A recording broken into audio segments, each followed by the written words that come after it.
With every one of these remembrance videos, we often cross paths with some kind of controversial decision or style. However, in this chapter of Remembering Borderlands, we'll be kicking things up a notch as we take a look at Borderlands The Pre-Sequel.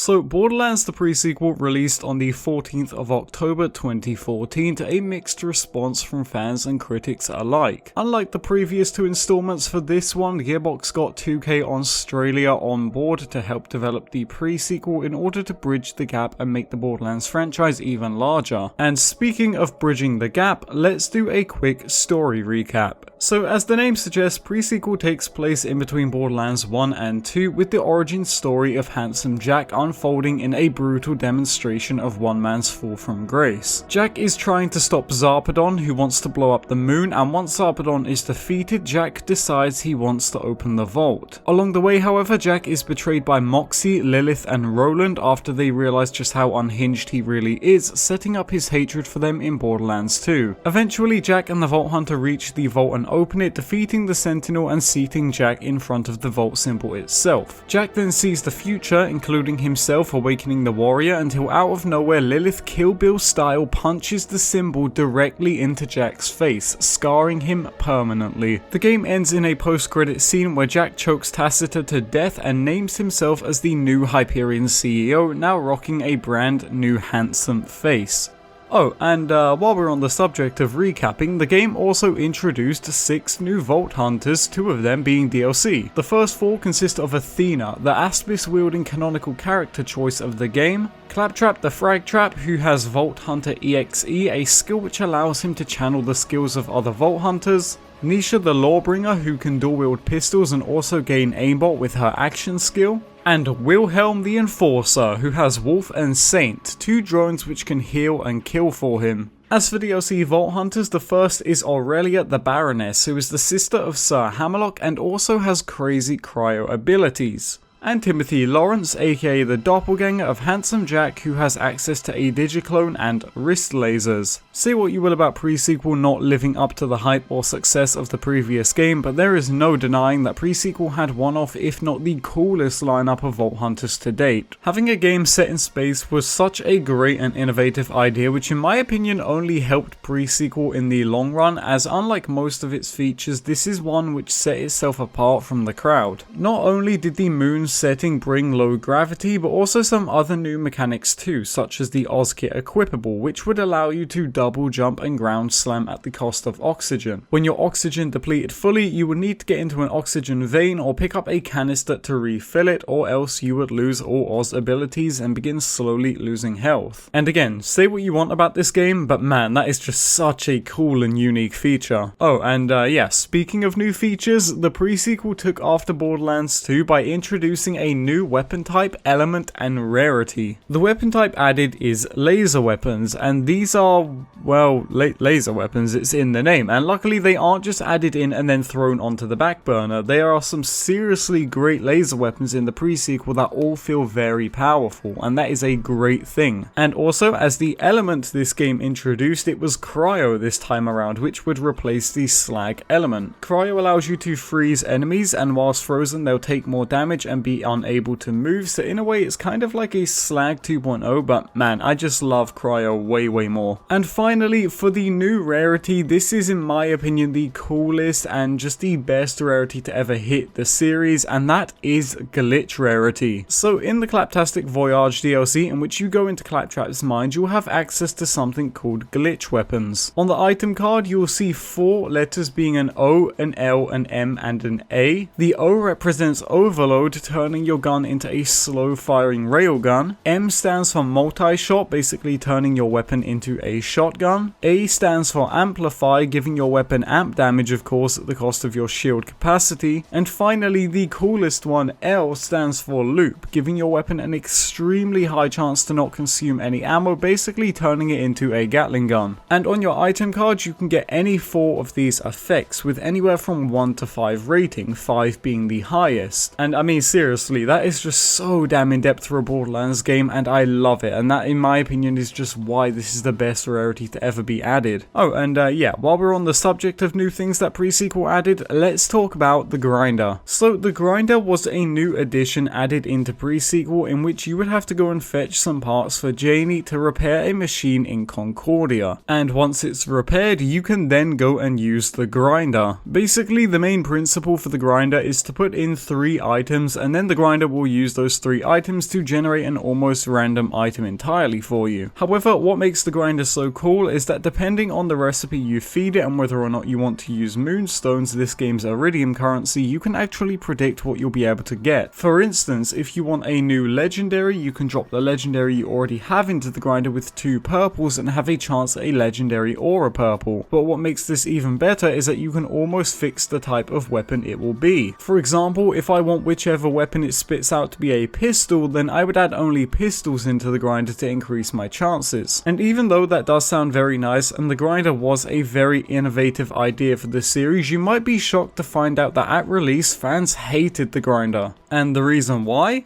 Well, that brings me to what fans didn't like about the PreSequel. So at launch, yeah, the PreSequel had a pretty rough one. In a nutshell, almost none of the bosses were farmable at launch, and I know it sounds silly for a Borderlands game to not have much to farm, but like seriously, it had nothing to farm. Most of the bosses you would encounter in the base game would drop some of the coolest weapons, yet you couldn't farm them. They just weren't farmable one bit. And this angered players, which resulted in them having to use the Grinder to obtain the majority of gear in the game. But since legendaries were so hard to come by due to the lack of bosses, this meant that players had to find an easy source of legendary gear. So how did they do this? Well, let me introduce you all to Iwajira. Iwajira is quite possibly one of the coolest hidden bosses in Borderlands. To get to it, you must navigate your way through a volcano and then drop yourself down into its lair. Iwajira basically serves as a huge Kraken, and when defeated has an extremely high chance to drop a rocket launcher called the Thingy. So to combat the lack of legendary loot due to the lack of boss farming at launch, players took to Iwajira farming instead. This, in my opinion, right here is where PreSequel took a turn for the worse, as the main gameplay loop at launch became Iwajira, Thingy, grind, repeat. The problem with this grind was that despite it being fun for a while, it suddenly began marring the gameplay of PreSequel, and everyone began slowly falling out of love with it more and more. And whilst this would be fixed soon after, it didn't change what had already happened. But unfortunately, fans weren't done being angry, as PreSequel also had many scaling issues much like its predecessors. This ultimately led to fans feeling frustrated with the game due to how punishing it can feel to be so low as 1 level below the enemy you're fighting. This once again did not help PreSequel in the longevity of its success, as players felt as though they were always being punished simply by playing the game. However, the biggest and most important complaint of them all that I see for PreSequel is that it just was not different enough. So here's a bizarre thought for you all to think about. Believe it or not, when PreSequel got announced, fans were expecting it to be the Borderlands 3 of the series and perfect the Borderlands 2 formula. They wanted everything from a new engine, new graphics, new gun manufacturers, I mean everything. They really wanted to see something different. However, when PreSequel released, fans quickly realized that it was on the same engine as Borderlands 2, just with a different set of characters, vault hunters, and a new story. And again, PreSequel did add a bunch of new features, but to the majority of the community this just was not enough, as it came off as lazy devs just wanting more money from a genre. And whilst I don't personally agree with the criticism, I do understand it on one part. But I want to make a shift now, because despite all of PreSequel's flaws, and believe you me, there is a lot of them, it's still in my opinion the most underrated game of the franchise. Not only did PreSequel change up the formula by sending us to their damn moon, it also gave us some of the most unique gameplay mechanics we had seen to date. And not only this, but the cryo element would replace slag and single-handedly made its place in the series, as cryo would stay in Borderlands 3. And again, whilst PreSequel was not perfect, it was still a really fun Borderlands game, and I can almost guarantee that if you went back to it today, you would have a ton of fun playing it. But speaking of you guys, I asked you in the last episode what you loved loved about Pre-Sequel, so let's check out what some of the things you guys said were. So much like the Borderlands 2 Remembrance video, it did not surprise me at all to find out that what you guys seem to like the most about Pre-Sequel is Handsome Jack. Now, as I already went over in the story recap, Pre-Sequel is more of a story showing Handsome Jack's downward spiral into the insane maniacal villain we see in Borderlands 2. And seeing this transformation take place over the course of the game is actually quite bone-chilling, as when we first meet Jack, he's honestly a really good guy. But then fast forward to the end of the game and Jack has clearly been corrupted by hatred, power, and misunderstanding. And honestly, it's kinda sad to watch it unfold. Now, moving on to the second thing you guys love, and surprisingly, it's laser weapons. And whilst I did also enjoy them, I was shocked to see that you guys listed it as one of the things you loved the most about the game. But hey, I can definitely agree though, as laser weapons did make the game extremely unique and fun, especially when it came to playing more laser focused vault hunters like Wilhelm. And whilst laser weapons aren't as great in Borderlands 3 in my opinion, they are still one of the best weapon types ever introduced since the Iridium blasters in Borderlands 1. Oh, and yeah, speaking of great additions, can we just talk about the glitch rarity again? Like, holy cow, this is easily the most unique element ever added to the Borderlands franchise, and hardly anyone knows about it. And that's sad to say, because by the time Claptastic Voyage released, people had already given up on the Pre-Sequel, and honestly that's what upsets me the most when I remember the game. It's not that the game was a clone of Borderlands 2 or that it had issues at launch, it's just knowing that when the going got tough, the fans put the game down and never really picked it back up again, which is a real shame considering just how far the game had come by the end of its life cycle. In fact, Pre-Sequel was received so bad that 2K Australia were basically told to stop development on the game, and for this reason we never got to see anything past its first DLC, which is a huge shame because again, Claptastic Voyage is one of my favourites of all time. So I highly encourage you guys to go back and give this game another chance in the event that you are one of those players, because honestly the game is just a ton of fun. But on that note, we are concluding chapter 3 of Remembering Borderlands. Next up is the final chapter where we will be taking a look at none other than Borderlands 3. As always, let me know what you guys love and hate about Borderlands 3 in the comment section down below, and thank you all so much for the support on this series as of late, because it really means a lot to me. Until next time, take care of one another and have a nice